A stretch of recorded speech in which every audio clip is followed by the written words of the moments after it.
Hello everyone, কেমন আছো তোমরা সবাই? আজকে আমি আর আমার কটা বন্ধু যাচ্ছি পিকনিকে। পিকনিকে একটা মেন ডেস্টিনেশন হচ্ছে কাছাকাছির মধ্যে ময়দান। আমরা সব বন্ধুরা বাড়ি থেকেই টুকটাক কিছু খাবার নিয়ে যাচ্ছি। এখন ঘড়িতে বাজেই 1:30 মতো। আমরা 2টোর সময় আমরা বেরিয়ে পড়বো। আমি যেমন নিয়েছি চিকেন নাগেটস, তারপর কিছু পকোড়া, অনেকে ফ্রাইড রাইস অনেক কিছু আনছে। চলো তোমাদের সাথে আগে আমি কি কি নিয়েছি সেটা শেয়ার করে নেবা যাক। এখানে আমি আমার মা কিছু রান্না করে দিচ্ছে।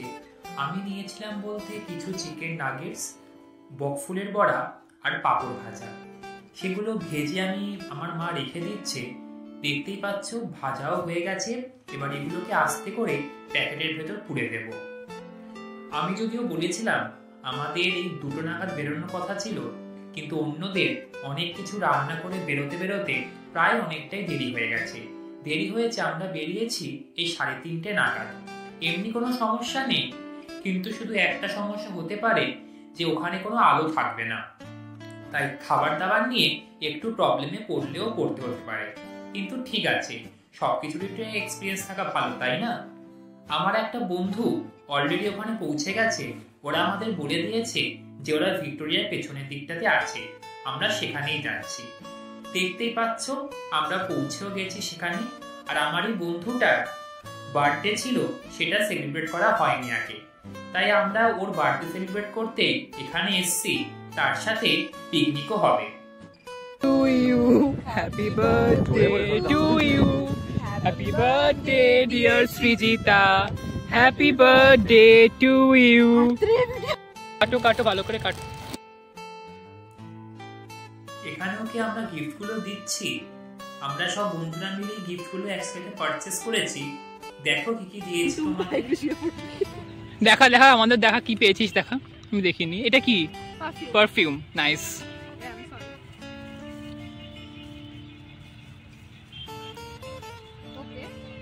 লাইট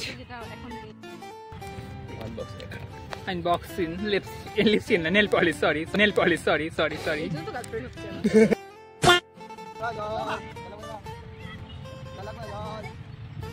আরে ভাই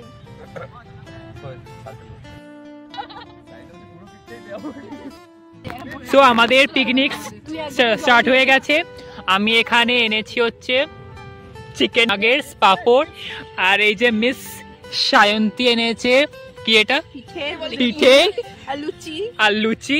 আকাশ তুই কি এনেছিস? দেখিয়ে দেবো, চিন্তা নেই। নাইস। তুই কি এনেছিস বল? তুই কি এনেছিস? আলুর দম, ফ্রাইড রাইস, প্রীতি আর সৃজিতা পাঁপড় ভাজা, ফ্রুটি, চিপস। আর তুমি? সভ্যতা তুমি কি এনেছো? Chicken pass. দেখতেই পাচ্ছ যে এখানে কিন্তু আমাদের খাবারের গুলো এলাহি আয়োজন। অনেক কিছুই কিন্তু খাবার সবাই টুকটুক করে এনেছে। আর তোমরা নিশ্চয়ই বাইরের এনভায়রনমেন্ট দেখে বুঝতেই পারছো যে ভালোই অন্ধকার হয়ে গেছে। আমাদের তাই তাড়াতাড়ি খাবারটা শেষ করে নিতে হবে, তাই আমরা এখন তাড়াতাড়ি খাচ্ছি। এর আগে আমরা বেশ কিছু আলো থাকতে থাকতে বেশ কিছু ছবিও আমরা তুলে নিয়েছিলাম, কারণ এরপর যখন আলো থাকবে না তখন তো আর ছবিগুলো একদমই তোলা যাবে না, তাই না? আমি ময়দানে আগে কোনোদিন আসিনি, এই প্রথমবার আসলাম। এসে কিন্তু বেশ ভালোই লাগলো। আর চারিদিকে কিন্তু খুব একটা ঠান্ডা হাওয়া দিচ্ছিল, তাই আমরা বেশি রাত অব্দিও বসতে পারিনি। আমরা এই 7:30 নাগাদ করে আমাদের উঠে পড়তে হয়েছিল, কারণ কিন্তু বেশ ঠান্ডা হাওয়া দিচ্ছিল।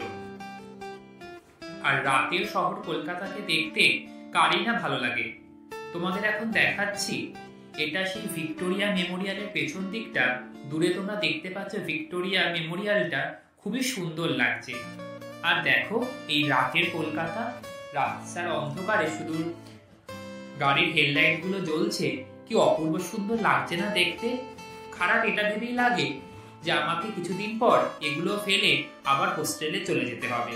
চলো, লাইফ তো এইভাবেই চলতে থাকে, তাই না? আবার কয়েক মাস পর আবার এসে ঠিক এইভাবেই হয়তো মজা করব। আজকের ভিডিওটা তাহলে এই অবধিই থাক। দেখা হচ্ছে খুব তাড়াতাড়ি পরের একটা নতুন ব্লগে। সবাই ভালো থেকো, সুস্থ থেকো। আর চ্যানেলটাকে একটু প্লিজ সাবস্ক্রাইব করে আমার পাশে থেকো।